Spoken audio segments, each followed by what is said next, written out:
तो ये जो आवाज ट्रांसफर होती है, ये फ्रीक्वेंसी होती है, ये एक हवा के मीडियम को उसी ढंग से इसी फ्रीक्वेंसी से वाइब्रेशन नीचे कॉम्पैक्ट करती है। तो पहला मॉडल हमने डिस्कस किया था XMR110, जो कि वॉक बिहाइंड रोलर कहते हैं। वॉक बिहाइंड का मतलब होता है जिसके पीछे मैं पैदल चलूंगा, इसके ऊपर मैं बैठ नहीं सकता, इसको मुझे धक्का नहीं मारना, इसको मुझे खींचना नहीं है, इसके पीछे चलना है या इसको लेके चलना है। वॉक बिहाइंड के बाद रेंज आती है राइड ऑन रोलर्स की।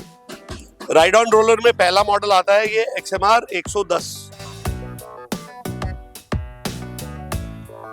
और दूसरा मॉडल वॉक बिहाइंड में इसी के जैसा दिखता हुआ आता है XMR120। अब ये दिखने में एक जैसे हैं तो इनमें कुछ फर्क तो होगा कि 110 है और 120 है, तो इसके कुछ डिफरेंसेस मैं आपको बताता हूँ। सबसे पहला डिफरेंस है ये व्हील विड्थ का। ये 700 mm की विड्थ है और ये 800 mm की विड्थ है, तो ये 4 इंच ही ज्यादा है व्हील का विड्थ। सेकेंड डिफरेंस ये है, ये सेमी हाइड्रोलिक है, ये फुली हाइड्रोलिक है। अब सेमी और फुली का कुछ मैंने आपको लास्ट वीडियो में बताया था XMR050 में कि सेमी हाइड्रोलिक में हाइड्रोलिक ऑयल का यूज किया जाता है, उसके साथ में मैकेनिज्म भी होता है। मैकेनिज्म कहाँ होता है मैं वो आप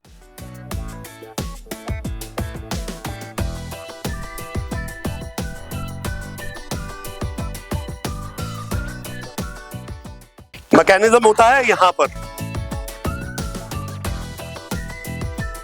पर इंजन पे एक ड्राइव पुली लगी हुई है और उस पुली में बहुत सारी बेल्ट्स लगी हुई है।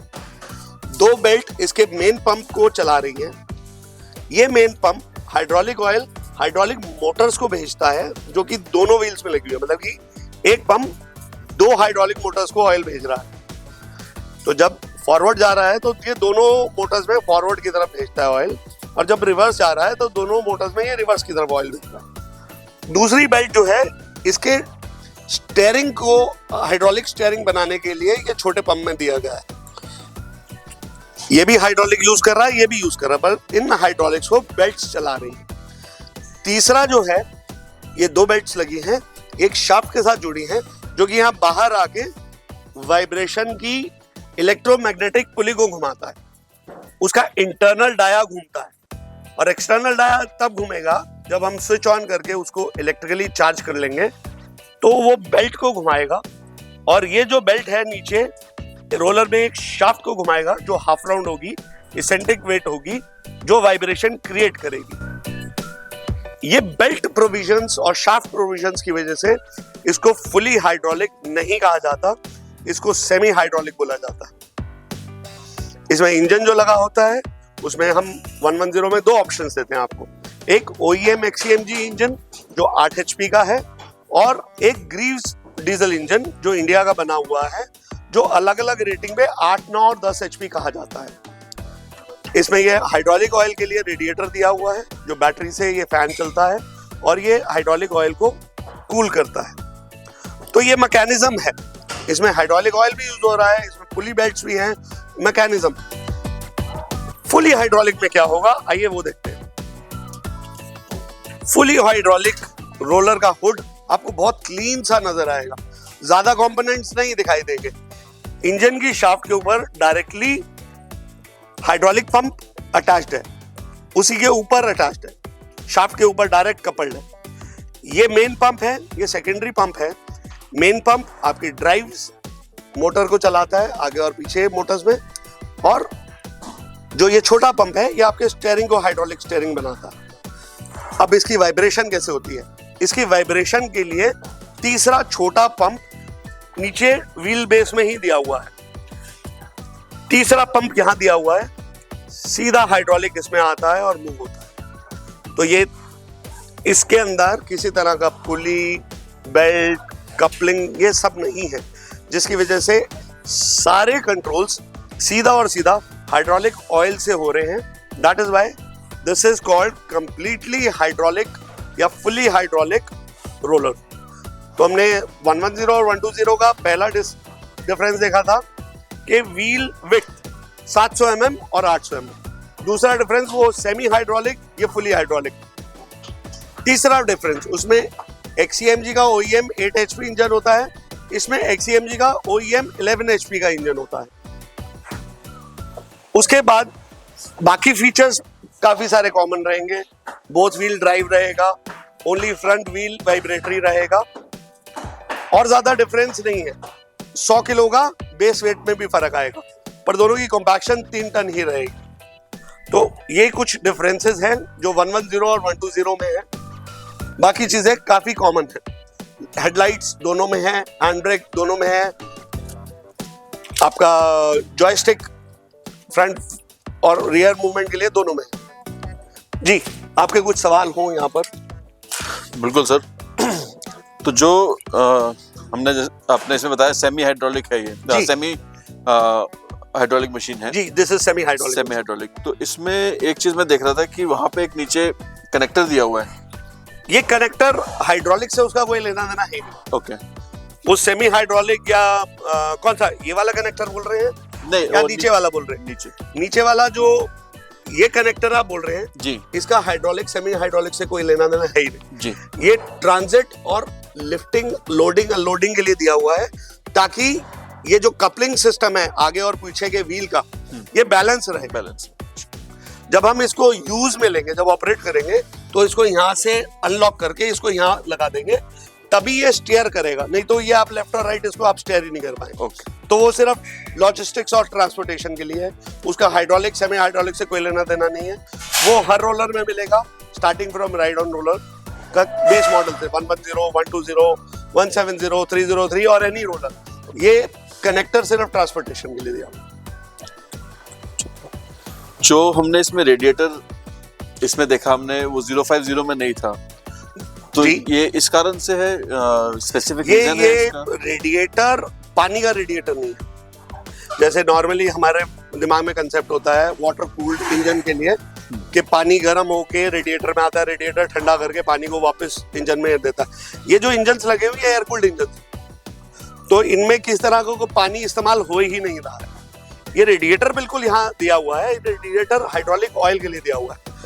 क्योंकि एक पंप दोनों मोटर को हाइड्रोलिक ऑयल पंप कर रहा है, तो 050 के मुकाबले इसमें तेल ज्यादा गर्म होता है। तो उसको एक सपोर्ट सिस्टम दिया हुआ है, एक रेडिएटर और एक फैन देके, ताकि हाइड्रोलिक ऑयल अच्छे से ठंडा हो। उसकी हम वाइब्रेशन के बारे में बात करें जी।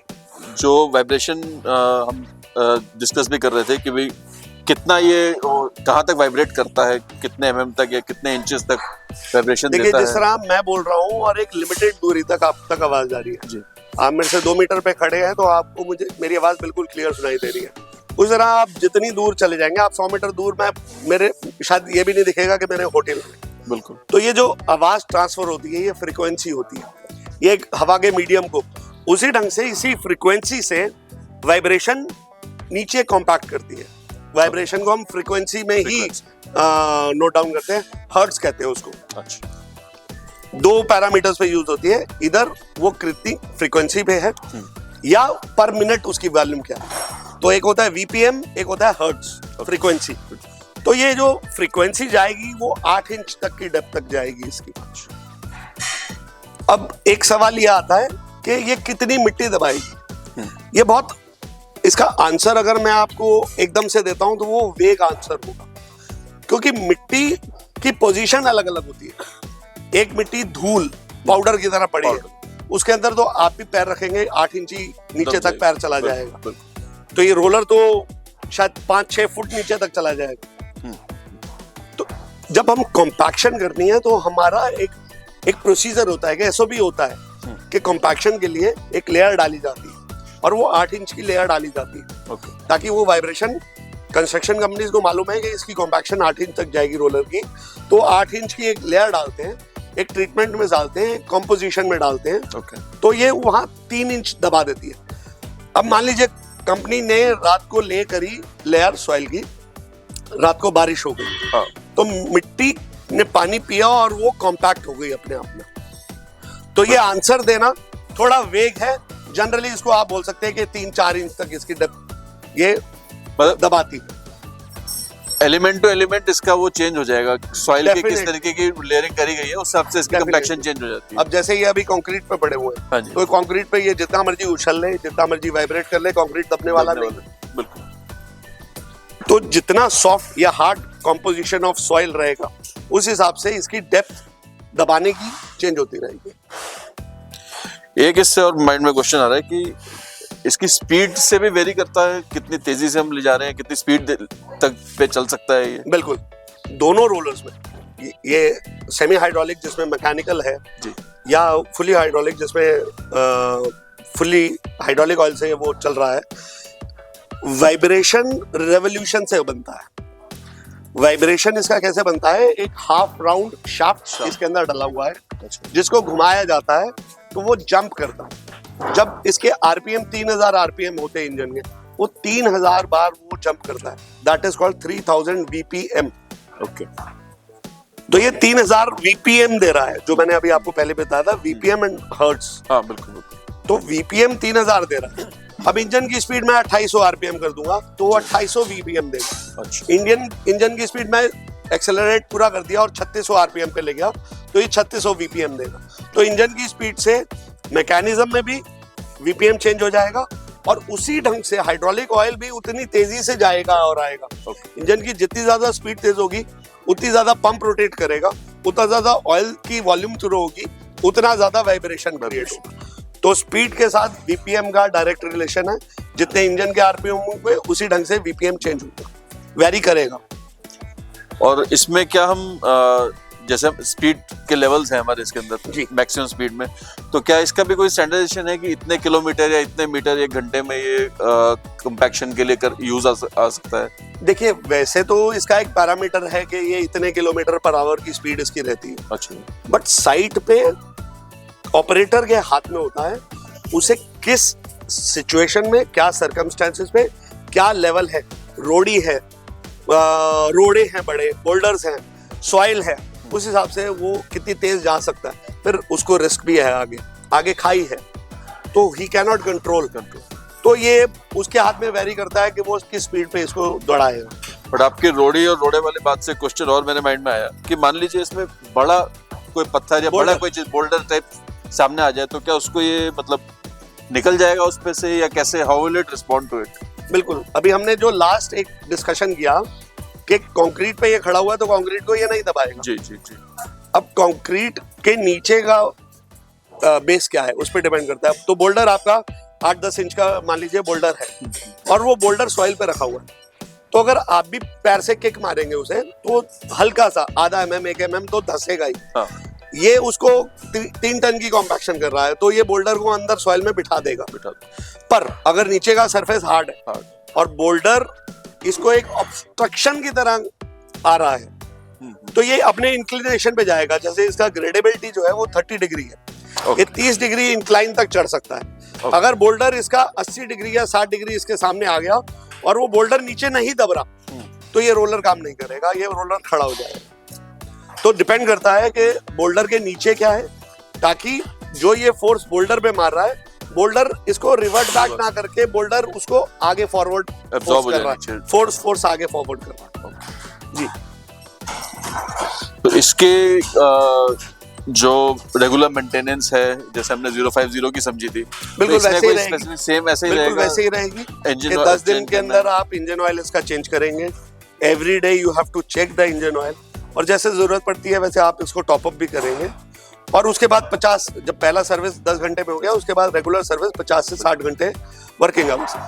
3 चीजें ही साफ करनी है, इंजन ऑयल ड्रेन आउट करके नया इंजन ऑयल डालना है, आपको एयर फिल्टर जो है इसके क्लीन करने हैं, और एक 6 महीने के बाद आपको इसकी इंजेक्टर्स को भी सफा कराना है, क्योंकि आप लोकल किसी भी डीजल शॉप पे करा सकते हैं। हाइड्रोलिक ऑयल आपको 8-10 महीने बाद चेंज करना पड़ेगा, वो इसका फिल्टर दिया हुआ है तो वो फिल्टर 3-4 साल चल जाता है। हाइड्रोलिक ऑयल का फिल्टर आपको सिर्फ रिप्लेस करना होता है, पर मेंटेनेंस जरूरी है, इस पे कपड़ा मारना डेली जरूरी है, रख रखाव जरूरी है।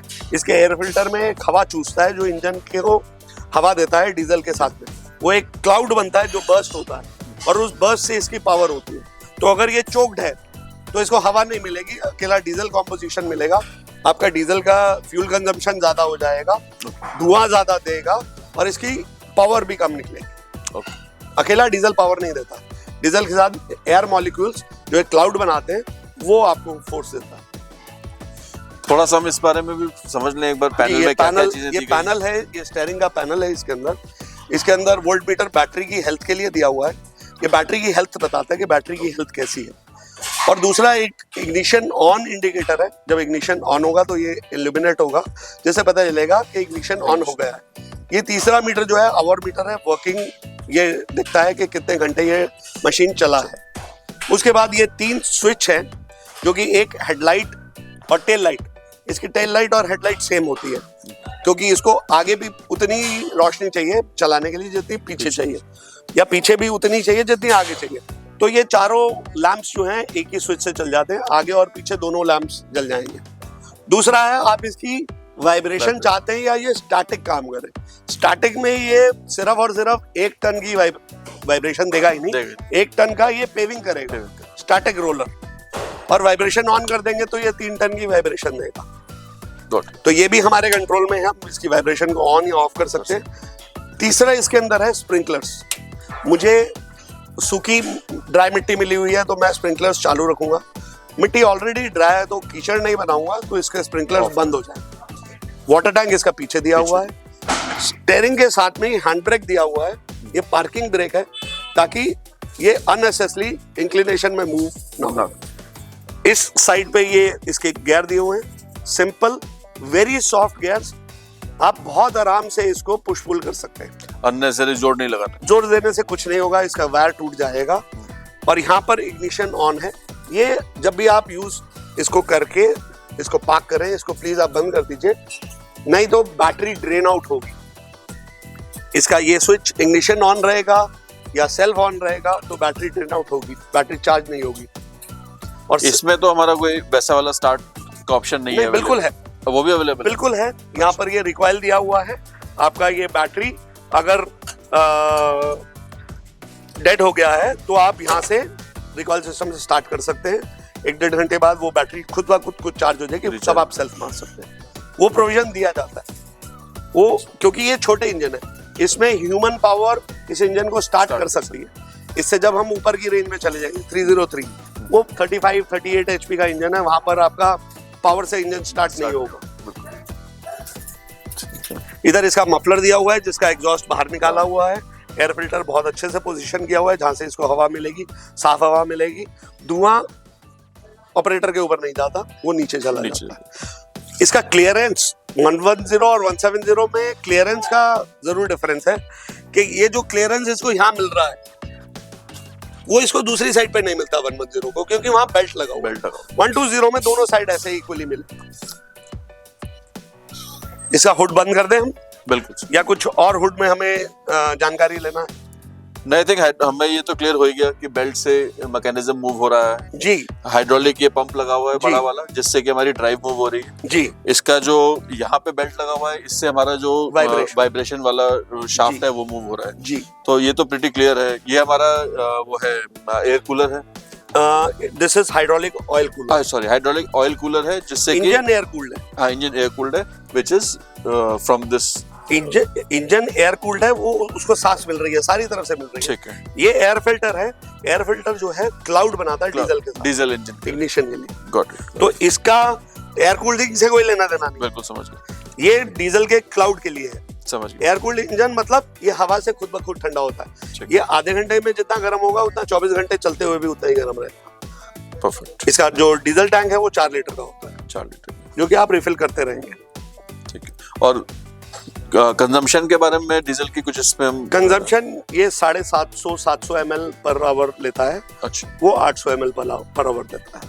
और इसको कोई मतलब इस मेंटेन करने का कंजम्पशन की बहुत ज्यादा कंजम्पशन आ रही है, कुछ आ रहा है, तो वो जो आपने बताया उस कारण से भी नहीं, आप रोलर को इकोनॉमिक ड्राइव में नहीं ला सकते। उसका काम ही परफॉर्मेंस है। तो ये फुल थ्रॉटल में जाता है, तो ये जितना कंज्यूम करेगा उतना ही करेगा। इसके आप इको मोड में नहीं ला सकते इसको।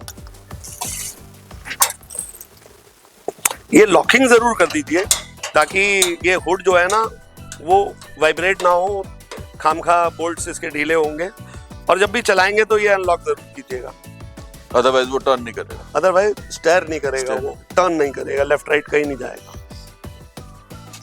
इसका कवर भी लगा के दिखाते हैं एक बार। हाँ जी, हाँ जी, हाँ जी, ये भी बहुत जरूरी है, ताकि आप इसको ढक के रखेंगे तो पैनल जो है गंदा भी नहीं होगा, उसमें मिट्टी भी नहीं जाएगी और कोई डैमेज भी नहीं होंगे। मान लीजिए कुछ गिर गया, जैसे ये पीछे दिया हुआ है, ये ह्यूमन सेफ्टी के लिए दिया हुआ है कि इन केस पीछे से कुछ गिर रहा है तो ह्यूमन बॉडी पे ये इफेक्ट नहीं करेगा, ये ह्यूमन सेफ्टी के लिए दिया हुआ है। जनरली ऊपर जो शेड होता है वो सिर्फ सन शेड होता है, प्रोटेक्शन नहीं होती, क्योंकि वो प्लास्टिक के बने होते हैं। मतलब कि ऐसा नहीं है कि ऊपर शेड है तो वो सेफ्टी है, वो सन शेड है, ये प्रोटेक्शन के लिए है। आप इस पे सनशेड बना सकते हैं, बट ये प्रोटेक्शन के लिए दिया हुआ है। ये लेफ्ट या राइट टंबल हो रहा है तो एक रीजनेबल पोजीशन मिल जाए ऑपरेटर की जान को बचाने की। और ये चढ़ने के लिए दोनों तरफ सपोर्ट भी दिया हुआ है, जी आपने ध्यान नहीं दिया, ये चढ़ने के लिए दिया हुआ है। मैं भी कहने ही लगा था कि इसको पकड़ के मैं भी चढ़ सकता हूँ। हाँ। इसके बारे में आप कुछ बता रहे थे, ये चीज, ये जो है ये ड्रेन आउट के लिए, इंजन ऑयल निकालने के लिए। अच्छा, आपने देखा, आप उसके इंजन पे तो पूरा आप अप्रोच कर पा रहे थे XMR के। XMR 050 इंजन जो है आपको पूरा दिख रहा था ऊपर से नीचे तक, तो वहाँ ड्रेन आउट करना आसान था। इसमें इंजन इस हुड के अंदर है, तो आप ड्रेन आउट कैसे करेंगे? ये ड्रेन आउट प्लग है, यहाँ से आप अनप्लग करेंगे, सारा तेल गंदा बाहर निकल आएगा, इसको आप वापस प्लग करके फिर नया ऑयल डालेंगे। आप नया ऑयल अगर इसको अनप्लग करके डालेंगे तो सारा तेल नीचे बहता रहेगा, निकल जाएगा। बाकी बखूबी इसके जॉइंट्स दिए हुए हैं और एक टिल्ट का भी एक लिमिट दिया हुआ है। अगर आप ये देखें तो यहाँ पर इधर थोड़ा क्लियरेंस ज्यादा है, मैं यहाँ से दिखाता हूँ। ये एक टिल्ट का इसको क्लियरेंस दिया हुआ है कि ये इससे ऊपर टिल्ट ना हो, नीचे टिल्ट ना हो। ये जो ऐसे जोड़ है ये बहुत ज्यादा फ्लेक्सिबल ना रहे, एक लिमिट तक ये फ्लेक्सिबिलिटी के लिए ये दिया हुआ है। मतलब जैसे रोड हमारी अनइवन है, जब हम पेविंग कर रहे हैं, हाँ जी, तो इधर से ऊंची है, इधर से नीची है, तो वो अपने आप टिल्ट उतने पोर्शन तक हो सकता है जितना हमने वहाँ क्लियरेंस दिया हो, जितना क्लियरेंस दिया होगा। ओके। और कोई आपको इसमें कंफ्यूजन, कोई डाउट, कुछ? नहीं सर, आई थिंक क्लैरिटी तो आ गई। बेसिक क्वेश्चंस, बेसिक मेंटेनेंस हमने 050 में बहुत अच्छे से डिटेल में बात करी थी, तो वो हर रोलर में लागू होती है, सेम चीज है। ये इसका वो है ये कूलिंग, जो हाइड्रोलिक ऑयल कूलेंट रेडिएटर है, एयर कूल्ड इंजन है, इसमें भी एयर कूल्ड इंजन है। इसमें सारा कपल्ड है, एक ही साथ में शाफ्ट के ऊपर ही कपल्ड है सब कुछ। इसी में जो आप वो क्लियरेंस दिखा रहे थे, वो ये वाली क्लियरेंस? हाँ जी, जो इसमें ये बेल्ट, इसमें जो बेल्ट से दिख रहा है ये पूरा क्लियर नहीं मिल रहा, इसमें पूरा क्लियर मिलता दोनों साइड, क्योंकि ये मिनी रोलर्स है। ये मेन प्रोजेक्ट में नहीं चलते, मेन प्रोजेक्ट के एसिलरीज है, उसके साथ में ट्रेंच है, नाले की ट्रेंच है, वहां चलते हैं, तो वहां पर एक लिमिटेशन आती है कि हमें कितनी विड्थ चाहिए, और वहां पर बड़े रोलर काम ही नहीं कर सकते, वहीं पर इनका सबसे ज्यादा यूज है। ये असॉल्ट पे भी चल सकता है, ये मिट्टी के अलावा असॉल्ट पे भी चल सकता है, ये आप बिटुमेन पे भी चला सकते हैं। अच्छा, आप बिटुमेन की रोड बना रहे हैं तब भी ये चल सकता है। आपको वहाँ स्टैटिक लोड चाहिए होता है ज्यादा, उसमें वाइब्रेशन नहीं चाहिए होता जी। और उसमें ऑप्शन है हमारे पास, हम ऑफ करके स्टैटिकली इसको मूव कर सकते हैं। बिल्कुल, जो छोटे पैचेस है यहाँ पर बड़े रोलर्स को आप ले जा नहीं सकते। तो रोड रिपेयर्स वगैरह में भी काम आता है? बिल्कुल, रोड रिपेयर के बारे में मैं बात कर रहा हूँ, क्योंकि जब रोड कंस्ट्रक्शन हो रही होगी तब तो बहुत बड़े पेवर्स और रोलर्स ऑटोमेटिकली आ जाएंगे, वहां पर ये उतना परफॉर्म नहीं कर पाएगा। इसको बंद कर दे जी।